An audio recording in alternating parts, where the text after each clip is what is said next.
said I wanted to be a doctor. And that came about because my little job, about 7, 8 years old, I told you, yeah, my life changed when my mother's life changed. And so I always applaud the families that can stay together as much as they can, and the fathers that hang in there, because you're not just leaving the mother, you're leaving your children too, and so many times that's what happens. So my life changed. So now my role changed. And my mother, when my dad left, she didn't have a car. And so she had to, she found this job at DJ Healy Home for Boys. Interestingly enough, she went to work with boys. It was a detention home. And she would have to walk and then catch 2 buses, walk to the bus stop and then catch 2 buses. And she'd leave in the dark because she had to be at work at like 6:30, 7 in the morning, which meant she left money on the table. I remember so clearly. I was either $2.50 or 3 single-dollar bills. And she would call the green cab company, and they would be in front of our door at 7:30 every morning. I had to get myself up, my brother up, lock up the house. 7 years old, 8 years old, and get in the car. And, there are no cell phones, so my mother just praying that, who's taking us from our house is really taking us to school. And then in the afternoon, of course, we would walk back home. And I'd have to heat up our food because she had gotten up early that morning and cooked it. We had no microwaves, right? And so, we had gas stoves. So turn it on that flame, and man, that's why I look at our kids today, and I'm just like, you can't do what? You're not gonna do what? I come from a rich family history and a cohesive family, but it wasn't necessarily that we were wealthy or had money. We had a lot of love. We had a lot of respect.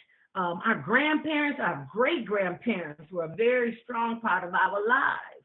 And so we just, knew that failure wasn't an option, but it didn't mean we weren't going to have struggles. It didn't mean that we weren't going to hit it all. And my mother had no sympathy for the quitter, right? And so none. I remember even going to college and your little financial aid ain't come through and they threatening to, cancel your classes, and I'd call home and I'm all frantic. Hey, I don't know what I'm going to do. I don't have my money. And she'd hang up. You call back. Oh, Mama, I'm trying to tell you something. She'd hang up. And then you call back and you're like, Mom. And she said, you all right? You calm? We can talk? And I said, yeah, okay. So what's going on? She would tell you emotion kills logic. I ain't talking to you in that frantic space. I need your whole head. And so, it was at that point that we would think strategy and how we would get it through. I remember her sitting us down when I was about 10 years old. I was in the 5th grade. And my brother was in the 6th grade. And she said, listen, if our lives are going to be any different, I've got to go back to school. Before she and my father married, her plan was to go to nursing school. But she got married May 26th.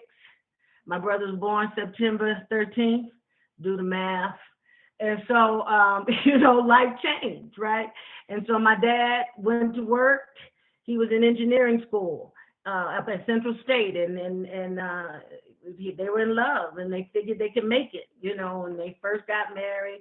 My brother was first born to my great-grandparents, and then we lived on Bloom in this little flat above. I can't remember the names right now, but they were our landlords. And my dad worked the night shift. He was at Ford Motor Company going through the engineering apprentice program. And I would wait till he came. That door would open. So in Detroit, in Michigan, the production line for the auto company, it never ends. It never stops. So you have shifts, 7 a.m. to 3 p.m., 3 p.m. to 11, 11 to 7. And so when my dad, and it was always, the plus was to get the day shift, right? So you can go early, but you get home. And so I remember when my dad finally got the 3 to 11 shift, and he'd come in at 11 o'clock at night, and I would get out of the bed. I was a little thing, and my mom was food, and she'd either get up and heat it up or whatnot. And they would play cartoons. at night at that time. And so Warner Brothers cartoons. And so we would, I'd get up with my dad and he'd be eating and I'd watch the cartoons. And when I tell you, Warner Brothers got some racist cartoons that they used to play at that time. I remember one when Daffy Duck was the slave, Gethsemane Sam, you know, he had the gun, he was the overseer. This is a cartoon. Bugs Bunny was Abe Lincoln, because I remember he came in with his, you know, freeing the slaves, and Daffy Duck was, yes, oh my God, this was on television, just like it was nothing. And this would be at the late show, because TV went off at that time. And I'm looking at who's on here. I don't know if any of y'all remember when they would actually say, it's 10 o'clock. Do you know where your children are? And then they'd say the late show and the late show. And then TV would go off. Everybody in the country, nobody was watching TV. And so when I was a little girl, and that's how I think I got hooked on cartoons. And to this day, I love cartoons, you know, but I ain't never gonna forget those. They were pretty rough. They were pretty rough. But I was telling you that the line never stopped moving, and so in Detroit, the line person could have a really good living because your first 40 hours was straight, you know, straight 40-hour time, straight time. Anything over that was time and a half. Saturday was double time. Sundays and holidays was triple time. And so we lived in communities where people were homeowners, whether you were blue collar or white collar. We lived in communities where people owned their own home. And when you owned your own home, that meant you took care of your lawn. And you better not step on their lawn. You better not. I had some Mr. Washington, he wasn't no joke. Get out my driveway. Don't turn your bicycle around my yard. None of that stuff. So I was telling you the story, and this is how I talk. So I'm storytelling, right? So I go back and forth. I hope, are y'all keeping up? Is everybody keeping up? And so, and I see my aunt on there. And so I'm just, I got some stories that are going to include you too. And so, because she knows everything I'm saying is true. And so anyway, as we navigated through here, so when I was little, and my chicken, it was the neck, the gizzard, the heart, the liver, and it would all be wrapped up and contained inside the cavity of this carcass of chicken. And so I said, I'm going to be an obstetrician. I say that. I said, I want to be a doctor that delivers babies. And mother was at college, an obstetrician. And I said, okay, that's what I'm going to be. And from that point forward, that's where I would spend my free time. We didn't have a lot of time to just do nothing. You know, there was always something planned. Our summers were often in New York City with my grandmother, who lived at 107 East 10th Street. She was in apartment 4C, I think, and her sister Margaret was in 3D. And it was different. You know, New York kids are different. You know, my grandmother would open the door and just be like, go. And we'd be all over the city, all up and down. You know, I'm down in the East Village, and we'd be all up 50. And I know we'd run through Central Park, and then we'd get back before the street lights went out. And I remember at that time, they didn't curb their dogs very well, and I'd step in every day, and my grandma would be cleaning my shoe and say, where have you been? We said, nowhere. What did you do? Nothing. You know, and so that was the kind of thing. I had an Aunt Odessa that was up, and Tracy have to remind me, but I think she was at like 142nd in Lenox or something. She was up that way in engagement. And my grandmother was from, my maternal grandmother was from Jellico, Tennessee. And I remember the summer we went down there, and so different. Red dirt. Our day was get up, take a radio flyer. This was crazy. Take a radio flyer wagon and take it to the top of a hill. You ain't got no brakes. You don't have no control. And you almost going 90 vertical, and you coming down that hill. I remember the day I stopped doing it, I flipped over and skinned all my butt and everything. It was terrible. And imagine, now this is in the 70s, but they didn't have a tub.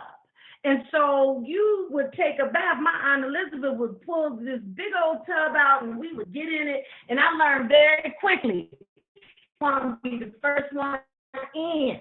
And so when they would call us to come in and take, I was like, I'm in, because I'm getting in the tub first. But they didn't change the water.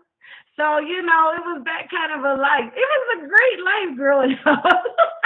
Excuse me, may I You ask a know, question, please? now mind, yes, please.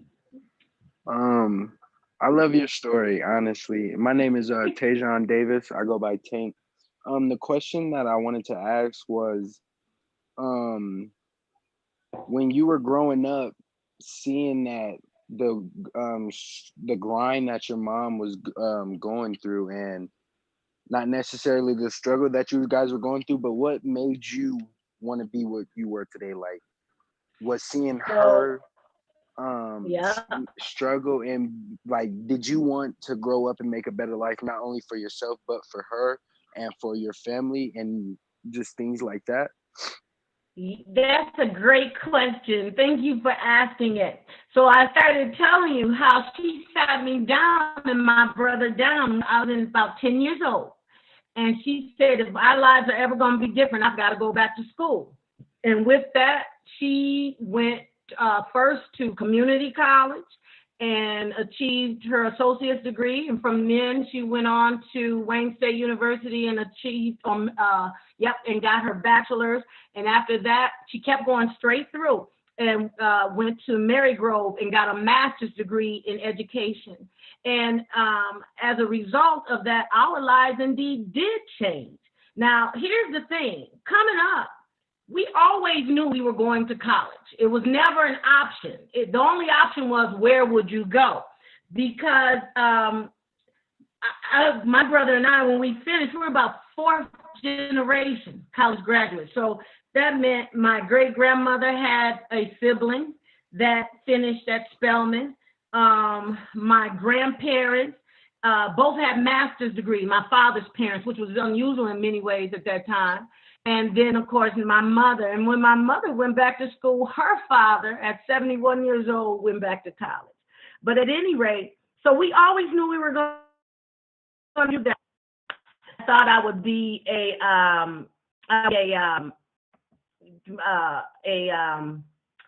doctor, and that was my desire from 7 years old on. And so she would make that, make things happen for me that would support that decision.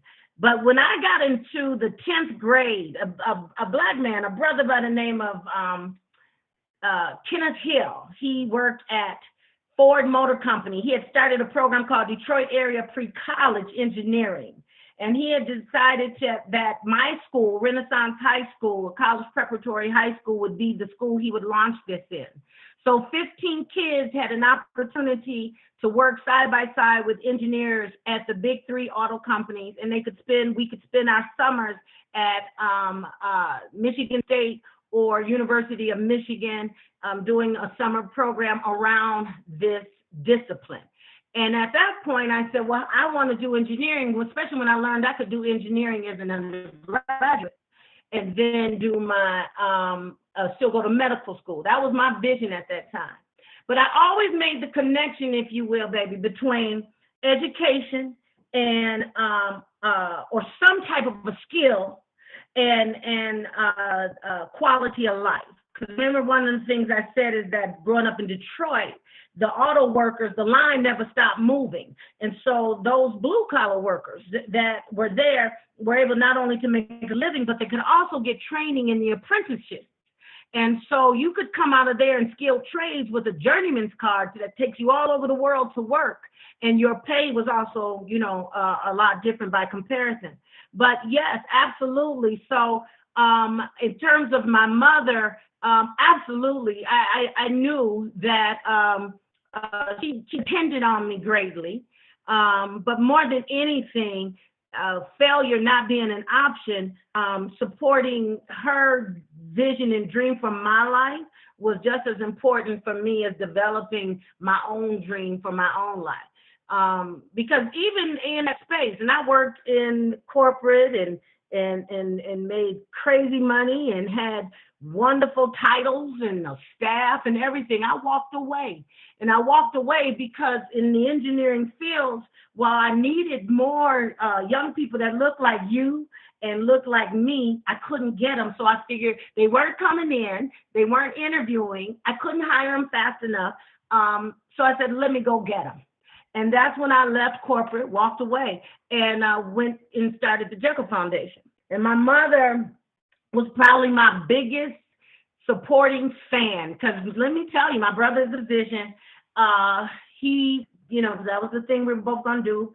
When I walked away, he just couldn't understand that. My dad couldn't understand. You just gonna leave your job and you go, because trust me, when you're in that entrepreneurial space, some days are like this, it's feast, and some days get to be famine. But my mother, who always just my greatest champion, my greatest fan, and she was like, "You can get through this. This victory is on the other side of through. Just get through," and that is the truth. One of my dearest friends, Tim Howard, always says there's no test without the testimony. There's no testimony without the test. So, when you find yourself in a situation where it seems like it's tough, the dream you want to try and achieve seems like it's somewhat out of reach because of, constraints that you don't appear in that moment to be able to remove, you can't give up. You don't have an option to quit. You got to identify people who are willing to help you and to circumvent your circumstances for you, run interference for you so that you can get through, because your victory is on the other side of through. And that's just it. It hurts and breaks my heart when I see our young people, just give up at times, and I don't want you to ever do that. I had a stepdaughter that I lost to suicide, 24 years old. Lori Joe. And they tell me when Lori, because I couldn't understand it. I was like, well, why? What was going on that would make her? She had just finished college, her and her little buddies at that time, Kendrick Lamar and Absol, we called them Herb.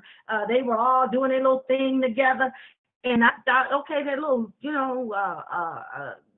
little music is going to get off. Now we know what Kendrick Lamar is, right? And so, when Lori took her life, she was 24 and she was beautiful. And I remember one of my other stepchildren said, well, she just wasn't happy. Everything I saw on the outside looked just the opposite. But I remember thinking in my brokenhearted state that, I'm so angry about it, because this is what I want you to understand. At 24 years old, you ain't lost a house to a bad mortgage or a foreclosure. You probably ain't had a car repossessed. Your credit may not be the best, but it ain't been the worst. You ain't been through enough to say I quit and give up. You just keep going. You come from a history and a people that are not only survivors. My aunt reminded me, Tracy, of this the other day. My mother used to say, we are overcomers. We don't just survive, we overcome. And that's what you are. Yeah, so it was very important for me to be successful in these spaces for my mom, and even more so for me and the generations that come after me. But that's a great question. I love it. Anybody else got questions? I like that, because, I'll just keep talking until you know. If nobody else does have a question, another question that I wanted to ask is, if there was a young lady or male that was struggling that you've encountered with, like if you've seen them struggle, what way would you motivate them? Like, would you explain your grit and how your motivation from your mom got you to where you could be and just relate your life, trying to relate your life to theirs to better them in a way? So, yeah. So, Dr. Davis, I actually come in contact with that all the time. In my story, it offers any inspiration. It is certainly one that I'm willing to lend. But more important to me is to get you to see your story and it's yet to be, there's no period there. So you don't, you just have to keep going. We're not at the end of your story. And I need you to understand a couple of things. When I look at you, if I focus on your faults, all I'll see are your faults. But if I focus on your fabulous, all I'll see is your fabulous. And the same thing you must have true for yourself. When you look in that mirror and you say, I'm this old, or I've reached this age and I still don't have this, or I haven't accomplished that, or I still, that's not the time to beat up on yourself. You get, as my mother used to say, okay, you cry for a moment and then be done with it. It's time to go into the next level. So, because your tears, what she was saying to me is emotionally, sense of failure, feelings of depression, they're real. They're absolutely real. We can't focus on that. We can't leave and put our energy into that. We have no time for that. We have the luxury for that. We've got to use what we have as far as energy is concerned to redirect, reinvent, redefine who we are, how we're going to do this thing. And so when I come across young people and, they feel down on themselves, probably before I focus a lot on that which is discouraging them, I tend to pull from them those things that they can feel good about themselves and share with me, and then I highlight those as well.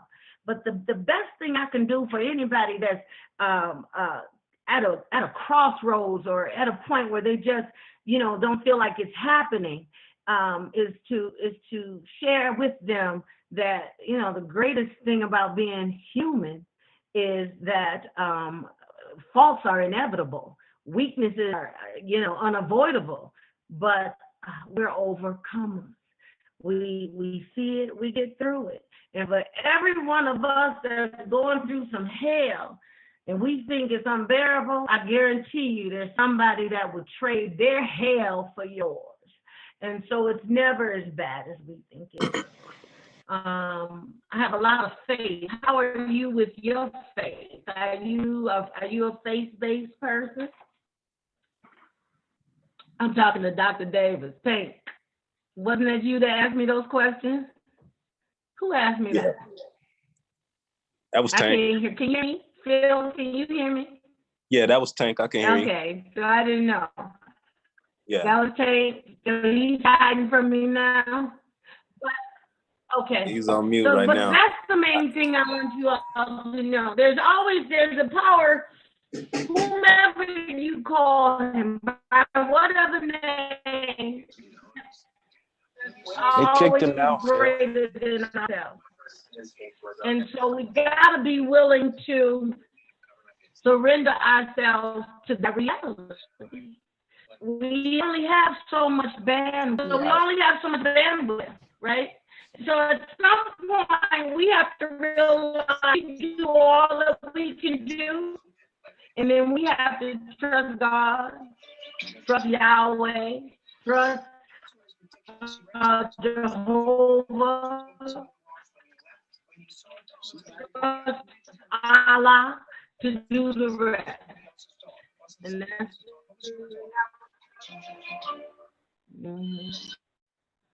So where was that? You were asking me about my journey. I'll continue unless somebody has something else and they can add it later.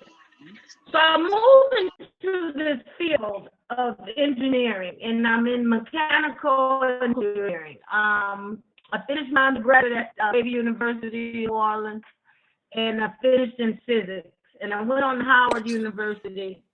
Both of these are historical colleges and universities, all under the HBCU system. Best decision I could have ever made. I actually followed my brother to Xavier, because at first, he was at Xavier. I'll give you an example of my mother. When he was about in his senior year, we're sitting around the table, and my mother asked him, what's your plan? You getting ready to graduate from high school. What's your plan? And so then he goes, well, I was thinking I would just hitchhike across country till I find myself. And I remember thinking, ooh, how does this come down? And when I put my head down, I was like, yeah, I know this is coming, because she got real quiet. And then she lifted her head and she said, but boy, you ain't lost. And so with that, she was filling out this college applications and all of this. And I was like, Mama, why are you doing all of this? Why isn't he? She said, because he got to leave here and he can't never come back. The best thing your family gives you are roots and wings. And she gave us roots and she gave us wings. Roots where we were solid. We knew who we were as a people and family and who we were as African Americans and Africans in America. And wings so we could just soar, so we could fly. So she didn't mind. So she sent him 1,700 miles away. He first went to Morehouse that summer, then he went to Xavier University in Louisiana. They are responsible for putting the largest number of African Americans in medical school, and they finished in that space. And I, on the other hand, was thinking I was going to go east. And I was thinking of all of these other schools that would be considered predominantly white. My brother's like, girl, you need to come down here to New Orleans. This is the joint. You ain't never seen nothing like this. I didn't know how far down New Orleans was. Didn't have enough sense to get a map and look at it. But I remember getting there, and I'm like, I am in the boot of the country, literally, because it's shaped like a boot. But it was the best experience of my life, and I met some of the most wonderful people, and we're friends to this day. And I finished in physics, and here was the thing. I was on this campus with Black folks and Black youth and Black people who were all about not me just getting into school, but getting me out of there too. So if I was not in class and I'm walking across the campus, my professors knew me by name, and they were not opposed to calling your mama and your daddy and saying they're not coming to class, they're not going to school. And so, it was a community that had embraced us as those who were pursuing a college degree, and they got us through. And then from there, I did my graduate work at Howard University, and in the School of Engineering. And I remember I lost my grandmother by this time, my paternal grandmother, Mama Jannie. Why you laugh, Phil? You got a Mama Jannie? I lost my Mama Jannie to breast cancer. And as you see, if you're hearing me, most of the things that I've done and the decisions that I've made around my journey have been tied to something or someone in my family who has been close to me. And so in that space, she died of breast cancer, and I just couldn't understand how it is we're this leading country and all of these this research and things around cancer and oncology, but we could not cure this thing. And so as a result, I asked, and I think because of the HBCU, the hospital, Howard University has, a medical school, a hospital, a law school, we call it the Mecca because it's got it all. We call it the Mecca. And so the arrangement was made for this little Black girl who had this idea that we should be able to do research in cancer to try and help and save the patient, because what modalities that we use, it's not that we can't kill the cancer. You can kill the cancer. The problem is we kill the normal cells, which ultimately kills the host. And so I said, well, how come we can't kill the cancer and preserve the normal cells. And so then as a result, I was allowed to work with surgeons. They was all Black.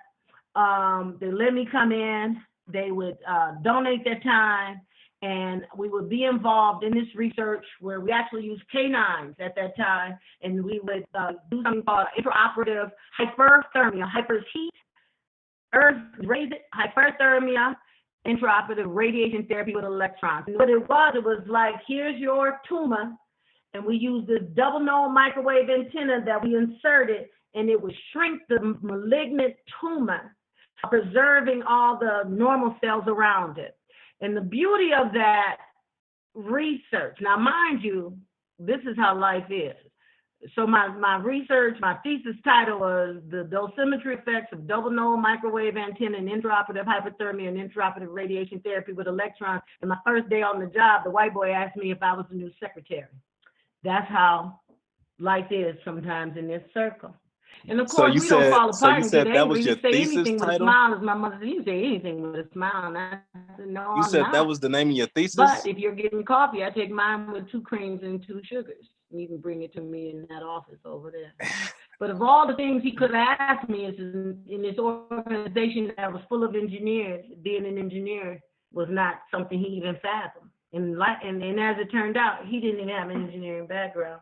But at any rate, a couple of years ago, I was sitting with a sister, Danielle Schutz, and she was interviewing me, doing a videotape, and we were talking about that research, and a woman came up to me who was in that audience, and she said, I'm alive today because of your research. I got the port right here in my chest where they use the IORT and the IOHT, and we just hugged. This is a white woman, and I was like, wow, this is really something. This is really something. So it's those little wins, that make you know you were in the right place at the right time and doing the right thing.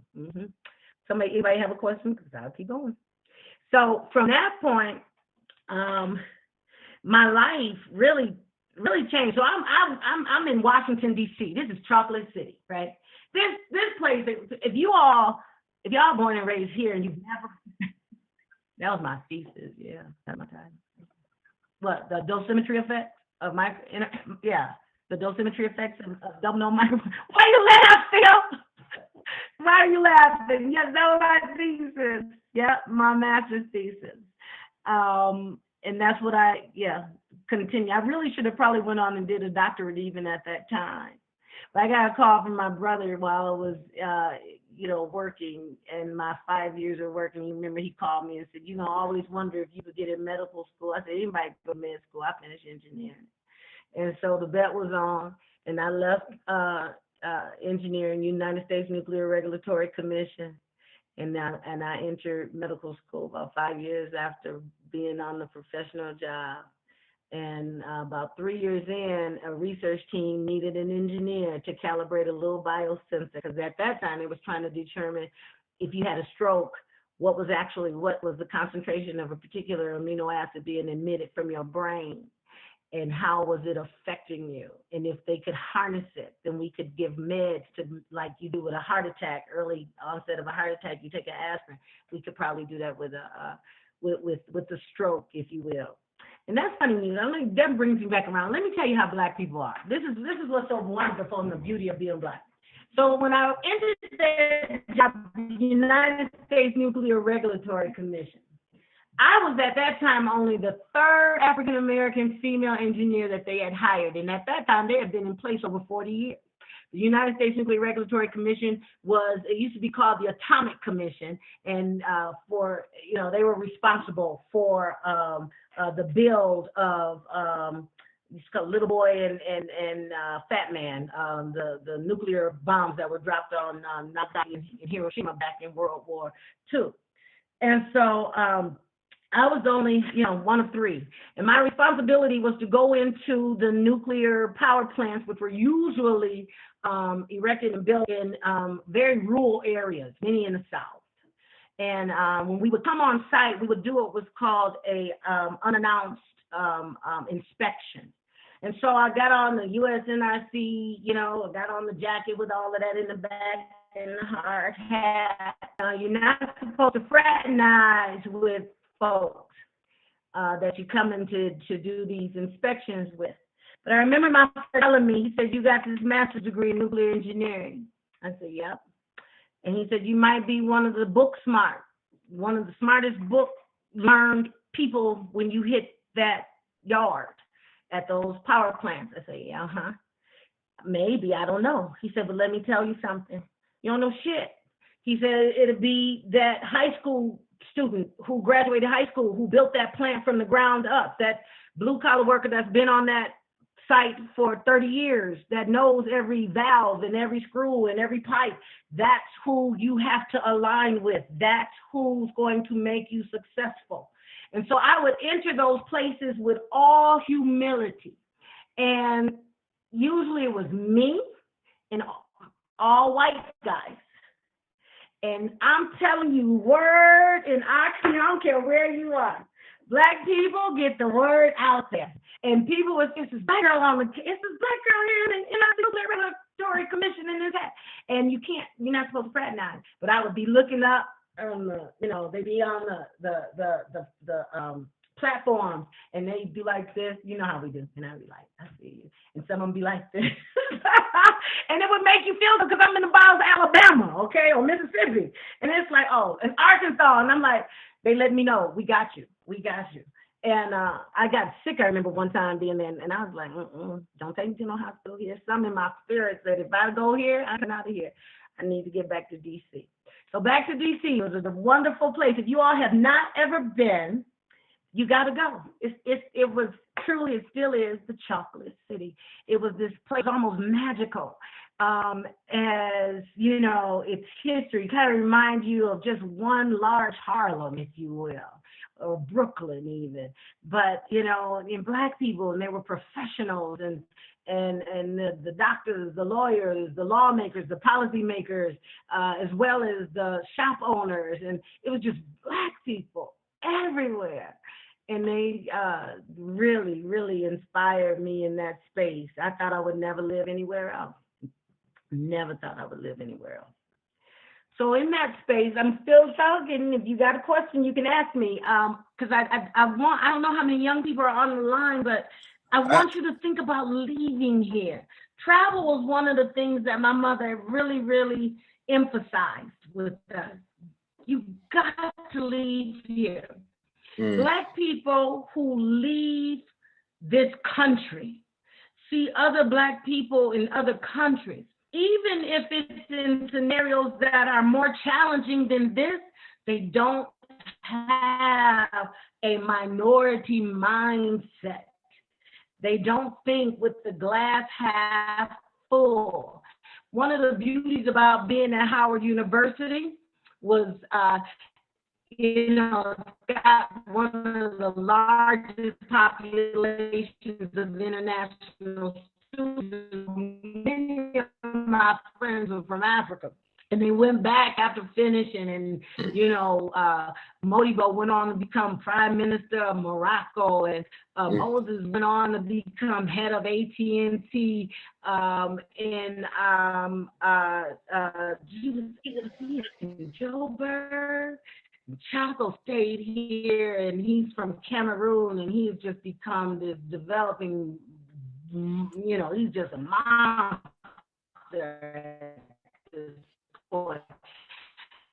But the one thing they always say is that we don't think of ourselves as minorities.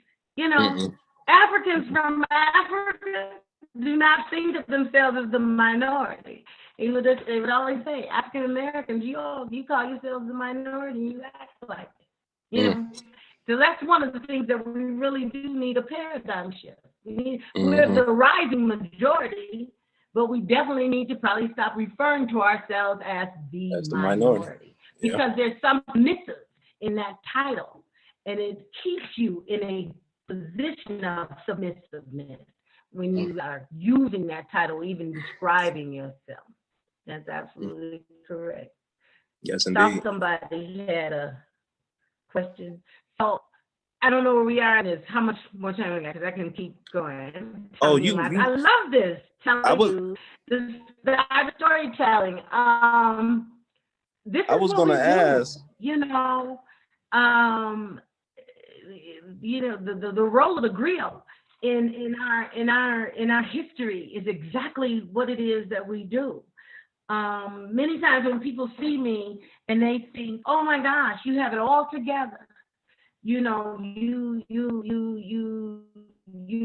drive this, or you live here, or you dress like this, and you look like that." I need you all to know, not that old, I was not kidding. Don't ever look like we're going through if what you're going through is not what you really want to look like. You understand me? So, you know, we did not, if you think about it, in the 60s and during the civil rights movement, they were seldom found in, you know, in pictures not dressed, a tie, you know, women wearing their pearls, wearing their, you know, dresses, children dressed, because we didn't want to look poor. We didn't want to look like we were in a struggle. And we wanted to look like we were, one, overcomers. We were able and capable of not only being successful, but presenting ourselves successful. And you do feel differently. When we went to school, we didn't wear sneakers and stuff. We had school clothes. What? We had. I'm waiting. I'm here. You, Phil. You were gonna ask what? Phil, I thought I heard you say you were gonna ask. Oh, it's not coming through. So I'll keep talking about that then. Are you okay? So we don't dress that way anymore. When I was in school, when we were coming up, we wore school clothes. We wore sneakers only to go to gym class. We did not wear sneakers. You know, they were not a part of the dress. And there is a difference in the way, I think, even now, young students, and just people, period, we feel different many times based on how we are presenting ourselves. You know, when you have on your suit, and I've seen you clean, when you got on your suit, you know, and you dress, Phil, you got a different air about you than when you're in your laid back spot with your cap on and your sneakers. And so there's somewhere in there we have broken down those protocols where everything is casual and everyone needs to, or we don't have the lines of decorum that say, you know, if you're going on a job interview, you dress like this. If you're going to church, you dress like that. If you are having a nice meal out, you dress like this.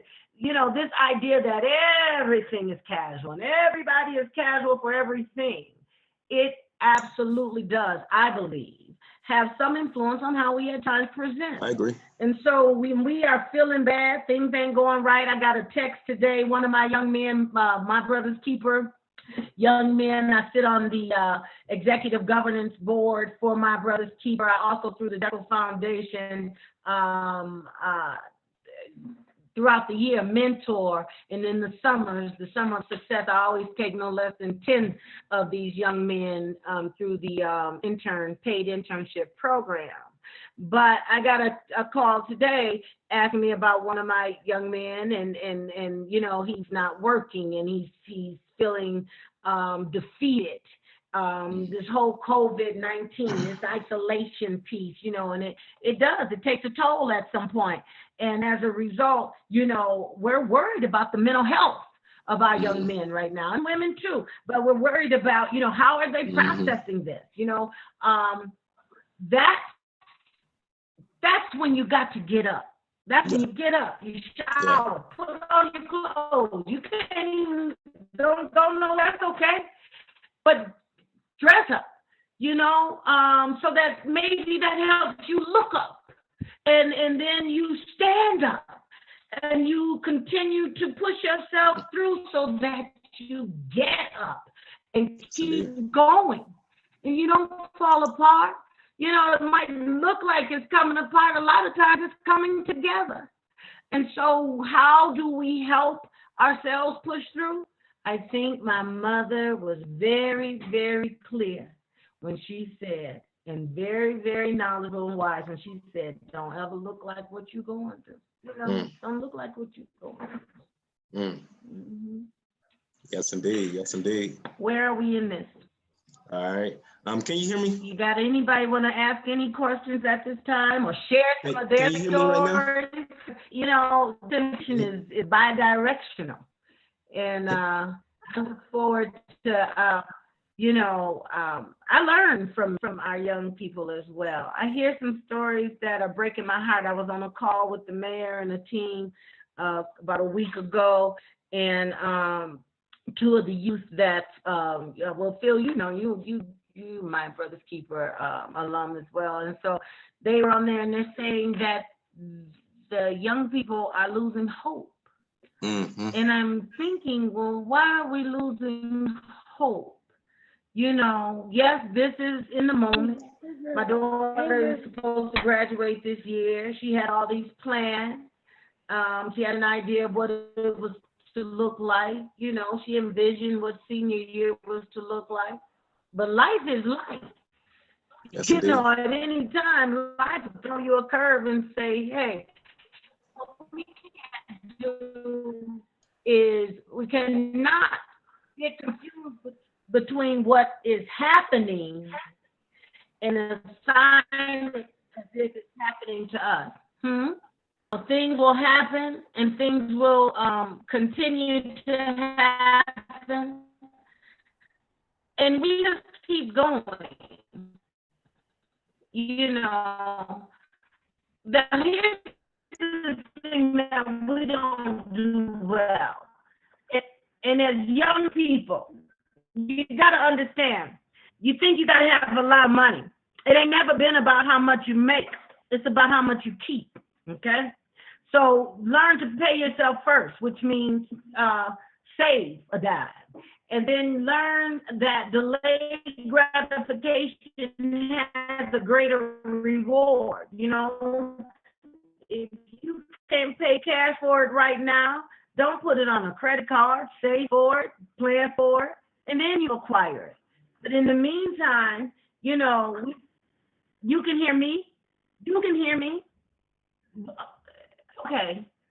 Oh, it's a gross delay because I asked that question 20 minutes ago.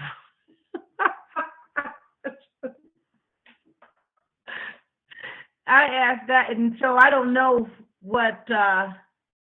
So Tracy, yeah, I got some. You know what? Let me look in the. Yeah. So yes, how seeing your mother struggle? Okay, your mom. I'm looking at your questions. If you give them to me in the chat room. How many people did you help with your research? Is the question I have. Can you hear me, Tank? I got, how many people did you help?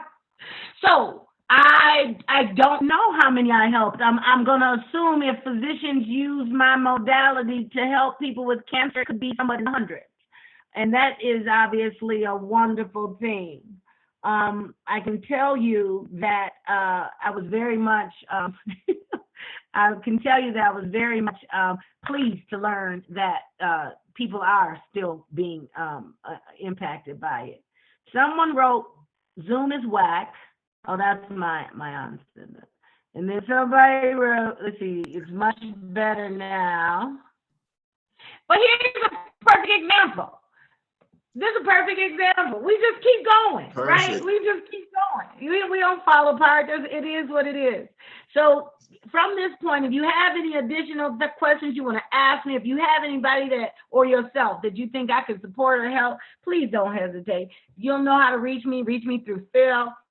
Send whatever it is you need. But the beauty of the art of the storyteller and combining that with the idea that at the end of the day, you just keep going and you don't give in to what you look like. Depression is real. We all get sad, but we have to make a choice and choose happiness. Choose happiness. Choose how you're going to live your life. And don't be afraid to remove from your life anyone that would disrupt you otherwise. Yes, that indeed. is important. And so Can you I'm hear me now? looking at another question that came to me. So, yeah, I know. I can hear you. You can hear me? Yeah, I hear you fine. Oh, you can hear me now? I can hear you. Okay, so that's perfect, man. Dang, now, so now I'm welcome back into the conversation. Goodness. Whole time I've been trying to ask questions and everything. Yeah, there was a delay. I can hear The you. delay just caught up. I can hear man. you. I thought I you had couldn't dozens hear of me. questions. All So right, let's go. I can hear you fine. all right, so at age 16, because I know we got some students on here that's 16. I know we got some that's 17, 18, and there's a young lady who we work with that's 26. All right, so at 16, what were you doing? What was you focused on? Was your motivation boys, getting a boyfriend, what was your mind frame at 16? So my mother used to say to my 16-year-old that's out there, my mama would say, boys and books don't mix. So I had a boyfriend, but I wasn't allowed to have one. Chief Jones drove a Firebird. It was gold with a big bird on the front of the hood and glass T-tops. And he showed up at my house and was asking to see me. And my mother said, what you want to see us for? And then he said, well, I was going to give her, he said, I wanted to give her a watch and a gift. And my mother said, what makes you think we can't buy her a watch? And so I was just like, this ain't going well. And so needless to say, he broke off with me and started going with Tamara Anderson because she could go out and I couldn't. All right. So at 16, at 16, if I did, we did a lot of what we call group dating, and it kept us from getting caught up, because one-on-one at 16, the hormones are real, and you find yourself alone and you find yourself caught up and doing stuff that, could lead stuff you ain't prepared for one way or the other. And so I try to tell my young people, delay sex as much as you can. Young men and young and ladies. And my dad, he would give me tools. And he'd say, well, if they tell you everybody is doing it, then say, and leave me the hell alone. Right. Somebody else is doing it, Yes. But at 16, boys were not the focus. I was a debutante. I was active in my church. I was active in my community. I had friends, like I said, on both sides of the street. On one community of friends, you go over there and the fence might be there selling stuff or whatever. And then this other one, you go over there, the physicians and whatever house. But it was a beautiful synergy that existed for me in that space. No, I was thinking about what comes next. Hung out with my girlfriends and we had guy friends and we were all driving, but we would hang out in a group. And so we would go bowling or we would go roller skating was big, and so we would do that kind of a thing. And then you said, what was the other question? Looking at 16, 17, and 18. So when I was 17. So even looking at specifically for the 17 and 18-year-olds, do you have any young men for sons? Do you have any sons? I have a stepson, but he's much older, and I don't use the word step. I have a lot of nephews. I got godchildren. So boys are in part of my life. They are. So with that, for the 17 and 18-year-old young men that's on here, what would you give them in terms of, jewels for what they need to be focusing on right now? Absolutely. Let me say this to you all. First and foremost, for my young men, there's a king inside of you. A lot of times you all tend to use that term prematurely because you like to say, young, I'm a king, but you're acting like you're not. And that's not abnormal because you're learning who you are. But what you are is, let's say, bound for royalty. You've been blessed and ordained for something greater than yourself. Yes, indeed. There's a different pressure sometimes on young men. It's okay to save yourself too. Everybody don't need to know what you look like from here down. Okay. If you really believe that you are of a high value, then value yourself and recognize that everybody's worthy. In that space. What I want you to do is to allow yourself to be the smartest one in the room. Allow yourself to be honest with yourself. If you're struggling with reading, that's an easy fix. Just read. That's all you gotta do. And there's some wonderful books out there, and they're 17, 18 years old. You ought to be reading The Miseducation of the Negro, the autobiography of Malcolm X. You ought to be reading books by I can go on and on, Langston Hughes, and read poetry and allow your creativeness to come out. It's okay to be gentle. It's okay to be kind. You ought to make a decision within yourself that you're not going to be calling black girls and women, period, but especially young black girls, bitch and hoe. Why would you do that? What is the game there? It is okay to be the Prince Charming, the young man that everybody's mama said, I want him for my son-in-law. That's who I'd like my daughter to be along with. And you need to carry yourself as your sisters are looking at you, and you're an example of all that is to come after you. Your seed don't need to be spent with everybody. You need to actually put some value on that thing. Because the one thing I hear about from my young men, especially when they get caught up, when they say, well, you know, I got a young man that has a couple of young children, and by different women. And I said, you know, it's hard for me to reconcile how you say this mother of this child is not X, Y, and Z, but you laid with her. You know, let's just be real. Yes, indeed. So if she wasn't X, Y, and Z and you laid with her and didn't even think about what happens when you do such, then what does that say about how you feel about yourself? Value yourself. Don't spill it everywhere. That's, you know, and so that part, I want you to think about going into these fields that I described in, engineering, because you've been doing it all your lives. You're the greatest innovators are brothers from the hood.